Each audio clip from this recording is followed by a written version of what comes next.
Fala galera, sejam muito bem-vindos a um Clube da Bilheteria especial que eu trouxe para vocês, porque a batalha entre Vingadores Ultimato e Avatar finalmente chegou ao fim. Pelo menos no momento, ela pode continuar de alguma outra forma, mas no momento ela chegou ao fim e Vingadores Ultimato conseguiu essa vitória.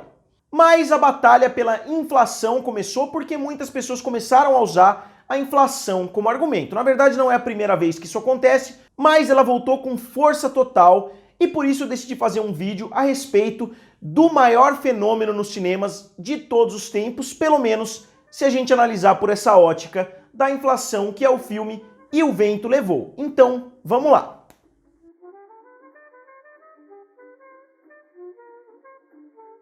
E galera, antes de mais nada, se vocês ainda não são inscritos aqui no canal Triplo F, não deixem de se inscrever. Esse foi um vídeo bastante trabalhoso para fazer, para editar principalmente, eu tenho certeza que vai ser bem trabalhoso. Então se vocês ainda não são inscritos, me deem essa ajudinha e acionem o sininho para receberem todas as notificações, porque eu vou fazer mais vídeos como esse. E para os que não conhecem, o filme E o Vento Levou é um dos maiores clássicos de Hollywood, mas hoje ele é citado em um contexto bem específico. A grande maioria das vezes que a gente vê o filme E o Vento Levou sendo citado em conversas, em discussões, é justamente para falar que ele é o maior filme de todos os tempos, se a gente levar em consideração a inflação.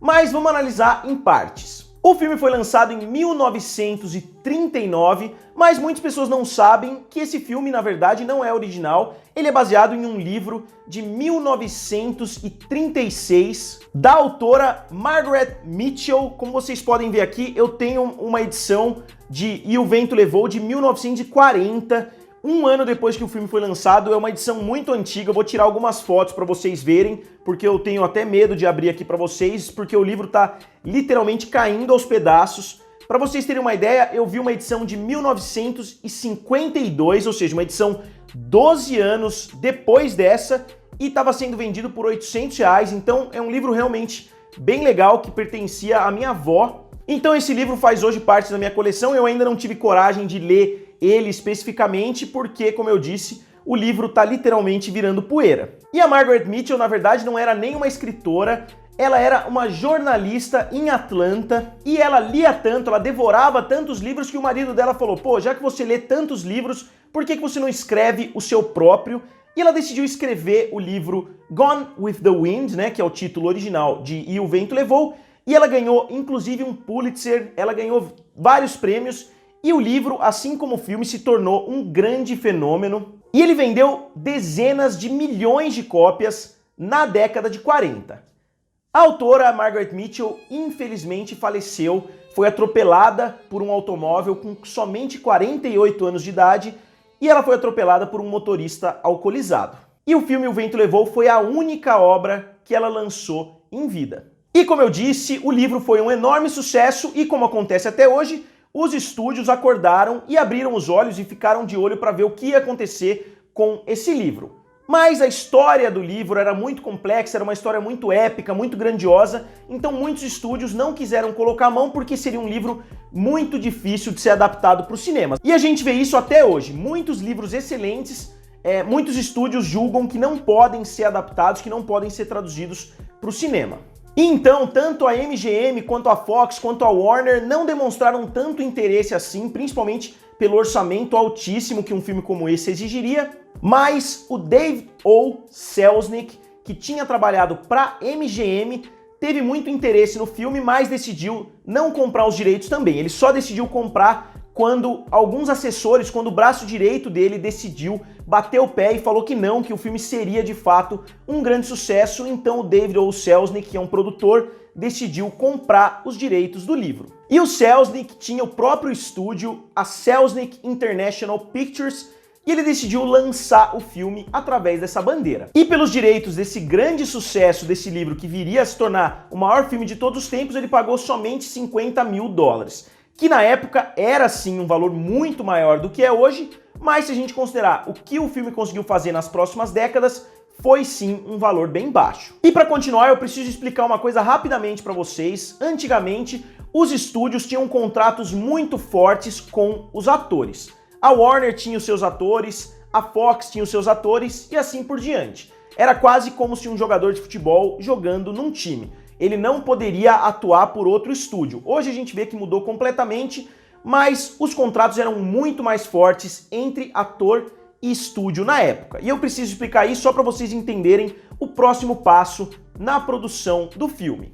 E eu sei que muitos de vocês podem estar pensando, pô, mas o Chris Evans, o Benedict Cumberbatch têm contratos de 7 ou 8 filmes com a Marvel, e sim, isso é verdade, só que eles não têm exclusividade. Eles podem fazer outros filmes no intervalo, eles têm ali pedaços da agenda que eles não podem ocupar com outros filmes, obviamente porque eles já têm o compromisso com a Marvel, mas eles estão livres para fazer filmes com outros estúdios, o que não acontecia nessa época. E o Selznick realmente desejava ter o Clark Gable no papel do protagonista masculino do filme, no papel do Rhett Butler, mas nesse momento o Clark Gable tinha um contrato muito forte com a MGM, ele já era uma das maiores estrelas de Hollywood, então o contrato dele com a MGM impedia que ele fizesse o filme com a Selznick International Pictures. E eu tinha citado que a MGM não tinha tido tanto interesse assim no filme, e isso é verdade, mas agora com o Selznick envolvido, com a produtora dele produzindo o filme, o risco da MGM era muito menor, então a MGM decidiu firmar essa parceria e decidiu distribuir o filme. Então o filme é produzido pela Selznick e distribuído pela MGM. E o Clark Gable também acabou tendo uma atuação muito boa, que lhe rendeu uma indicação ao Oscar, e com certeza é a sua participação mais icônica. E curiosamente, o estúdio Selznick International Pictures foi dissolvido por problemas financeiros um ano depois do lançamento de O Vento Levou, depois inclusive de fazer uma dobradinha no Oscar, ganhando melhor filme com E o Vento Levou, e no ano seguinte com Rebecca, do diretor Alfred Hitchcock. E obviamente, depois que o estúdio foi à falência, os abutres chegaram e a MGM comprou os direitos do filme O Vento Levou, que pertenciam ao Selznick, e a MGM, que no primeiro momento recusou fazer o filme, até hoje é a detentora dos direitos do filme. E grande parte do restante do catálogo da empresa hoje pertence à Disney. Com exceção, obviamente, do Vento Levou, porque se o Vento Levou estivesse nas mãos da Disney, com certeza a gente já teria um universo cinematográfico da Guerra Civil norte-americana. Mas eu só entrei brevemente em detalhes a respeito do Clark Gable justamente para explicar por que o filme foi produzido pela MGM. Já a Vivien Leigh, que é a protagonista feminina, né, que é a protagonista de fato do filme, foi escolhida entre milhares de outras atrizes, mesmo sendo uma britânica nascida na Índia interpretando uma americana da Geórgia. E só deixando bem claro, o filme teve vários problemas de produção, o filme teve vários problemas principalmente na direção, mas eu não vou abordar nesse vídeo aqui porque eu não quero também que o vídeo fique com 1 hora de duração. Mas o filme foi dirigido pelo Victor Fleming, que dirigiu no mesmo ano O Mágico de Oz. Então ele lançou 2 clássicos absolutos somente no ano de 1939. E o filme foi um grande sucesso de crítica, foi um grande sucesso de público, mesmo que desde o princípio ele já fosse criticado pelo longo tempo de duração, que se a gente incluir o intervalo que o filme tinha, ele durava mais de 4 horas e 20. E o filme foi também reconhecido no Oscar, ganhando 8 prêmios, incluindo melhor filme, melhor atriz e melhor diretor. Além disso, o filme ganhou também 2 Oscars por avanços técnicos, ou seja, 2 Oscars especiais que foram dados para o filme porque o filme trouxe avanços tecnológicos, principalmente com relação à utilização de cores no filme, mas eu vou falar isso um pouquinho mais pra frente. E esse recorde absoluto de 10 prêmios da Academia foi destronado somente 3 vezes, desde a distante década de 1940, pelos filmes Ben-Hur, Titanic e Senhor dos Anéis, O Retorno do Rei. E com esse sucesso todo, se a gente der uma olhada, hoje o filme E o Vento Levou fez 402 milhões de dólares nas bilheterias mundiais. E vocês que assistem o Clube da Bilheteria podem se perguntar, pô, mas 402 milhões não é nada de outro mundo, o filme Detetive Pikachu, por exemplo, conseguiu atingir essa marca. Mas vocês têm que pensar, obviamente, que o filme foi lançado em 1939, então se a gente ajustar pela inflação, o filme fez mais de 7 bilhões de dólares. E eu sei que esse valor é absurdo, e esse valor, na verdade, é completamente incorreto. Eu vejo muitas pessoas citando esse valor, como se o filme tivesse feito 3 vezes mais do que Vingadores Ultimato, por exemplo, mas o filme está longe desse valor e eu vou explicar por quê. Em primeiro lugar, a maior parte da bilheteria do filme não foi acumulada durante o ano de 1939. No ano de 1939, o lançamento foi somente um roadshow onde o ingresso custava muito mais caro, por sinal, do que os ingressos de filmes normais. Então o ingresso na época custava cerca de 25 centavos e o ingresso para esse roadshow de E o Vento Levou chegava a custar mais de $1. Então eles já estavam cobrando mais de 4 vezes, porque era quase como se fosse um teatro. A pessoa se vestia, a pessoa ia como se fosse um grande evento, que de fato na época era.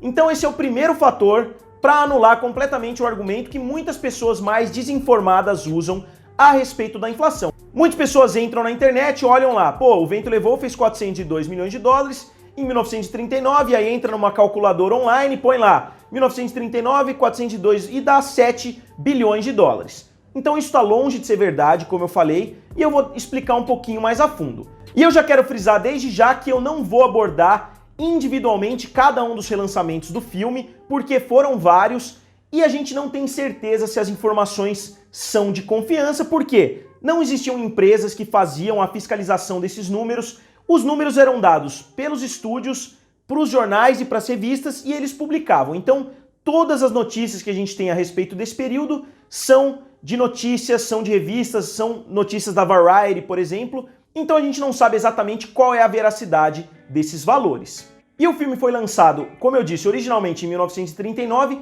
mas ele ficou retornando para os cinemas com frequência até 1942. E hoje é considerado que o lançamento oficial original do filme O Vento Levou foi de 1939 até 1942. Isso é algo impensável hoje. Seria mais ou menos como se um filme de 2015 estivesse passando até hoje nos cinemas. E um dos principais argumentos que as pessoas usam para defender essa atualização pela inflação é que é injusto comparar um filme de 1939 com um filme de 1919. E eu concordo plenamente, mas é injusto para os dois lados, porque um filme atualmente não tem nem chance de ficar um período tão grande assim nos cinemas. Mas se a gente fizer uma engenharia reversa, a gente vai ver que o ingresso, que na época era vendido a $1, se a gente fizer a atualização monetária, ele seria vendido hoje por quase $20. Sendo que os ingressos nos Estados Unidos estão na faixa de 9 a 10 dólares atualmente, então mesmo fazendo a atualização monetária de somente um ingresso, a gente estaria cobrando o dobro do valor real do ingresso hoje. E como eu disse, a bilheteria de cada relançamento do Vento Levou é uma caixinha de surpresas, é muito difícil achar números confiáveis, mas eu vou falar rapidamente para você algumas coisas que eu achei na revista Variety e todos os relançamentos grandes que o filme teve, não só em território americano, como mundialmente também. O filme foi lançado originalmente em 1939 e atingiu 20 milhões de pessoas. Depois, até 1941, o filme foi relançado, fazendo mais 32 milhões de espectadores. Em 1942, o filme conseguiu mais 24 milhões de espectadores. Em 1947, o filme foi relançado pela terceira vez com 20 milhões de espectadores. Depois, em 1954, bem mais de 10 anos depois do lançamento original, o filme fez mais 32 milhões de espectadores. Em 1961, ele foi relançado para 7 milhões de pessoas. Em 1967, para mais 12 milhões de pessoas. Em 1974, para mais 8 milhões. Em 1989, para mais 600 mil pessoas. E em 1998, o último grande relançamento do Vento Levou trouxe mais de 1,5 milhão de pessoas para os cinemas. Então, novamente frisando, os números que eu citei são bastante especulativos, mas as datas de relançamento são completamente reais. Vocês podem conferir, inclusive, pelo IMDb. Então sim, mesmo se a gente fizer o ajuste dos espectadores multiplicando pelo valor do ingresso atualmente, E o Vento Levou ainda seria o maior filme de todos os tempos, de longe, mas lembrando que o filme teve 7 décadas para chegar até esse valor. Então vejam, o filme entre 1939 e 1942 foi sim um grande fenômeno, foi sim o maior filme de todos os tempos até aquele ponto, e eu não tô negando isso, eu não tô negando que o filme O Vento Levou é o maior fenômeno da história do cinema, e sim que a gente tem que tomar cuidado para falar a respeito de valores. Levando tudo em consideração, eu acho que o filme conseguiria ter batido Avatar e Vingadores Ultimato, mas eu não acho que teria sido por tanto assim. E para você que gosta de acompanhar as bilheterias assim como eu, é impressionante a gente saber que o filme foi ultrapassado algumas vezes nas bilheterias, e O Vento Levou foi ultrapassado pela Noviça Rebelde, foi ultrapassado pelo Poderoso Chefão, e inclusive a MGM chegou a relançar o filme logo depois de ser ultrapassado pela Noviça Rebelde para tentar recuperar a liderança do mercado. Então a gente vê que o que Vingadores Ultimato fez, o que Avatar tem a opção de fazer, não é algo nada novo. Desde sempre a MGM vem fazendo isso para manter e o vento levou no topo. Eles relançaram o filme constantemente, como vocês viram agora há pouco. Mas eu acho que o que mostra que o filme é um fenômeno e um dos maiores clássicos do cinema, talvez o maior clássico de todos os tempos, não é o resultado de 1939, e sim o resultado das décadas seguintes. E para vocês terem uma ideia, os relançamentos das décadas de 1950 e 1960 foram tão bem sucedidos que o filme conseguiu se manter entre as maiores bilheterias dessas décadas também,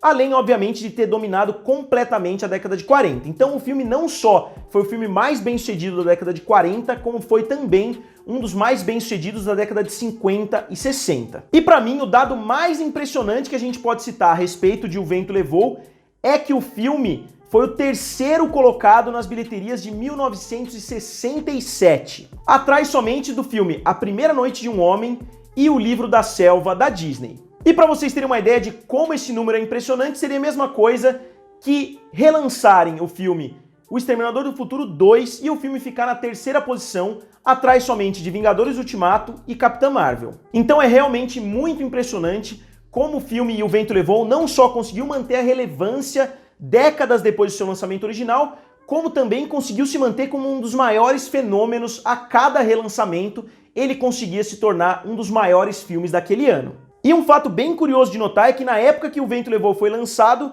existia um movimento contrário também, assim como existe hoje, dizendo que o filme O Nascimento de uma Nação poderia ser considerado o maior de todos os tempos, considerando que ele foi lançado em 1915 e teve uma bilheteria e uma relevância enorme na época. E inclusive eu dei uma pesquisada e vários sites confirmam essa afirmação, que se a gente pegasse os valores que O Nascimento de uma Nação fez em 1915, ele seria maior do que o Vento Levou fez em 1939. E esse é mais um dos motivos pelos quais eu digo que se a gente for ajustar tudo pela inflação e pela relevância na época do lançamento, as análises viram um tremendo caos.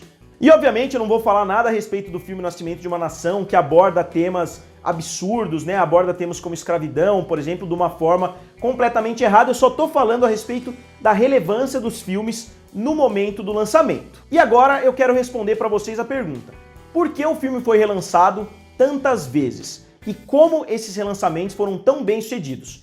Em primeiro lugar, obviamente, porque o filme é muito bom, principalmente na época, o filme era considerado muito bom. Então esse é o primeiro ponto positivo para o filme. O segundo ponto, que é bastante óbvio, é porque na época era a única opção de você reassistir um filme que você gostava, era indo novamente aos cinemas. Não existia nenhuma outra opção, você não podia ver o filme no seu próprio celular, você não podia baixar o filme em torrent, você não podia esperar sair na Netflix, você não podia nem esperar sair em VHS, em DVD ou Blu-ray. Para vocês terem uma ideia, a primeira vez que qualquer filme foi possível de ser alugado, por exemplo, e assistido em casa, foi no lançamento do VHS em 1976. Então, por cerca de 4 décadas, nem existiu a opção do filme ser assistido em casa, e mesmo depois do lançamento do VHS, o filme ainda demorou bastante para chegar na casa das pessoas, porque a MGM queria continuar relançando o filme no cinema eternamente. Então esse é mais um ponto importantíssimo da gente levar em consideração quando a gente fala de atualização monetária, de inflação e etc. Enquanto hoje você assiste Avatar no cinema uma vez, depois você assiste em Blu-ray, depois o filme sai na Netflix, você assiste de novo, depois você baixa para assistir no celular, você pode assistir o filme 10 vezes, sendo que você pagou uma vez nos cinemas. Enquanto naquela época, se você viu o filme E o Vento Levou 10 vezes, quer dizer que você pagou as 10 vezes para assistir ele no cinema. Então isso não mostra que o filme é mais relevante do que os sucessos atuais, só mostra que era necessário você ir até uma rede de cinema para assistir aquele determinado filme. Então se a gente considerar que mais de 50% das pessoas que pagaram para assistir O Vento Levou fizeram isso depois do lançamento original, é bem razoável a gente imaginar que grande parte dessas pessoas não pagariam para assistir o filme de novo no cinema e simplesmente assistiriam em casa. Mas o sucesso enorme do filme não se resume somente ao sucesso nos cinemas. mesmo depois que o filme chegou às televisões das pessoas, não através do VHS, então você não podia assistir o filme a hora que você quisesse, mas a primeira vez que o filme foi transmitido, ele foi transmitido na HBO nos Estados Unidos e foi de longe o recorde histórico da HBO. E o filme foi transmitido pela primeira vez, depois de passar na HBO, ele foi transmitido em 1976 na televisão aberta norte-americana e ele atingiu nada menos do que 65% de market share. Ou seja, a cada 10 pessoas que estão ligadas na televisão, 6,5 estão assistindo E o Vento Levou. Isso é um número histórico que até mesmo os grandes eventos de hoje em dia têm muita dificuldade em atingir. E essa é, inclusive, até hoje, a maior retransmissão de um filme da história da televisão norte-americana. Inclusive, em 1985, como eu falei agora há pouco a respeito de VHS, o filme foi lançado pela primeira vez nesse formato e atingiu o segundo lugar em vendas. Vocês imaginam um filme que foi lançado em 1939, uma tecnologia revolucionária que era o VHS ainda na década de 80, e o filme atingiu o segundo lugar em vendas, considerando todo esse período. E só esclarecendo, na semana que ele foi lançado, ele atingiu a segunda posição, porque se a gente pegar o top 50, é completamente dominado pelos filmes da Disney, principalmente pelos filmes da Renascença, mas O Vento Levou não atinge essa lista dos top 50. E agora, eu sei que o vídeo já deve estar muito longo, mas eu quero citar uma informação muito importante a respeito da relevância do filme, pelo menos na época do lançamento original, entre 1939 e 1942. E eu acho que dá para criar um paralelo muito real entre E o Vento Levou e Avatar. E por que eu digo isso? Eu falei no começo do vídeo que o filme O Vento Levou ganhou um Oscar emérito ali, praticamente 2 Oscars, pelo uso das cores. Ou seja, ele foi o primeiro filme a ser filmado inteiramente na tecnologia Technicolor. Outros filmes já tinham feito isso antes, o próprio Mágico de Oz tem cenas em Technicolor, mas era um filme mais infantil, com um público um pouco mais restrito, e O Vento Levou trouxe um épico que era... Os filmes que mais faziam sucesso nessa época eram os épicos, e O Vento Levou trouxe pela primeira vez a tecnologia Technicolor utilizada no decorrer do filme inteiro. E isso justificou não só muitas pessoas irem aos cinemas para verem o primeiro filme feito em cores, né, o primeiro grande filme feito inteiramente colorido, como também justificou a MGM cobrar mais caro pelos ingressos. E como eu disse, dá pra gente fazer um paralelo muito claro entre O Vento Levou e Avatar, porque Avatar a gente pode duplicar quase tudo que eu falei pro 3D. Muitas pessoas foram assistir Avatar por causa dos 3D e muitos cinemas cobraram mais caro porque o 3D era uma tecnologia nova e revolucionária. E a gente pode inclusive analisar outros grandes sucessos e muitos deles também trouxeram avanços tecnológicos. A gente pode citar também nessa categoria a Branca de Neve e os Sete Anões, que foi um dos grandes sucessos e foi o primeiro grande longa-metragem animado. Então, pessoal, como eu disse, eu não vou entrar em tantos detalhes assim a respeito dos valores, porque os valores não são tão confiáveis. Eu não vou entrar em tantos detalhes a respeito da produção do filme, porque eu não quero fazer um vídeo de 1 hora para vocês. Mas o que eu queria dizer é que mesmo levando tudo isso em consideração, mesmo consertando vários desses errinhos que muitas pessoas falam a respeito de O Vento Levou, quando eles tentam colocar um filme num pedestal lá em cima, muito além dos outros filmes, eu acho que o filme é sim o maior fenômeno de todos os tempos nos cinemas, juntamente com o filme Titanic. Eu acho que o Titanic foi um fenômeno de porte parecido com o que O Vento Levou conseguiu fazer. E se eu tiver que fazer uma conclusão para finalizar esse vídeo, eu diria que O Vento Levou é sim o filme mais relevante da história do cinema, não pelos valores inflados, como eu acabei de citar, e sim por todos os outros méritos que o filme conseguiu no decorrer dos anos. O filme conseguiu ser o maior lançamento de um filme na televisão, o filme conseguiu excelentes números no Oscar, conseguiu excelentes números também quando saiu em VHS, e o filme continuou tendo uma relevância muito grande. De qual outro filme a gente fala da década de 30 até hoje, como a gente fala de O Vento Levou. Mesmo que o contexto seja sempre esse da bilheteria, eu, por exemplo, converso com meu primo bastante a respeito do filme em si, e não somente da bilheteria dele. Então acho muito difícil que um filme consiga manter a relevância durante tantos anos, e O Vento Levou conseguiu fazer isso de forma brilhante, e eu acho que ele é inquestionavelmente o maior fenômeno de todos os tempos. E isso sem falar de vários e vários outros reconhecimentos que o filme tem, Por exemplo, ele é considerado o segundo maior filme de romance de todos os tempos, atrás somente de Casablanca, é considerado o quarto maior épico de todos os tempos, e só para usar algumas métricas atuais, o filme tem 92% de aprovação no Rotten Tomatoes e a melhor nota que eu já vi na Metacritic de 97%. Titanic, por exemplo, tem 75% e O Senhor dos Anéis tem 94%. E curiosamente, no IMDb, que são votações somente populares, o filme ocupa a posição de 121 entre os maiores filmes de todos os tempos, com uma nota de somente 8.2, mas é um site onde Interestelar está na 16ª posição entre os melhores filmes de todos os tempos. Então tá longe de ser um site confiável. Então, galera, eu vou ficando por aqui. Eu tenho mais muitas anotações a respeito do filme. Deu mais de 15 páginas de Word a minha pesquisa a respeito do filme, mas não tem como eu citar tudo, porque eu não quero, como eu disse, fazer um vídeo de 1h e 20 aqui para vocês. Então, eu me limitei a falar a respeito da bilheteria e a respeito dos fatores que eu acho que as pessoas se enganam e dos fatores mais curiosos a respeito do filme. Então, galera, eu espero que vocês tenham gostado do vídeo de hoje. Foi com certeza um dos 5 vídeos aí mais trabalhosos de fazer na história do canal Triplo F. Então eu peço para vocês, se vocês gostaram do vídeo, deixem seu like e se inscrevam aqui no canal. Valeu e nos vemos em breve.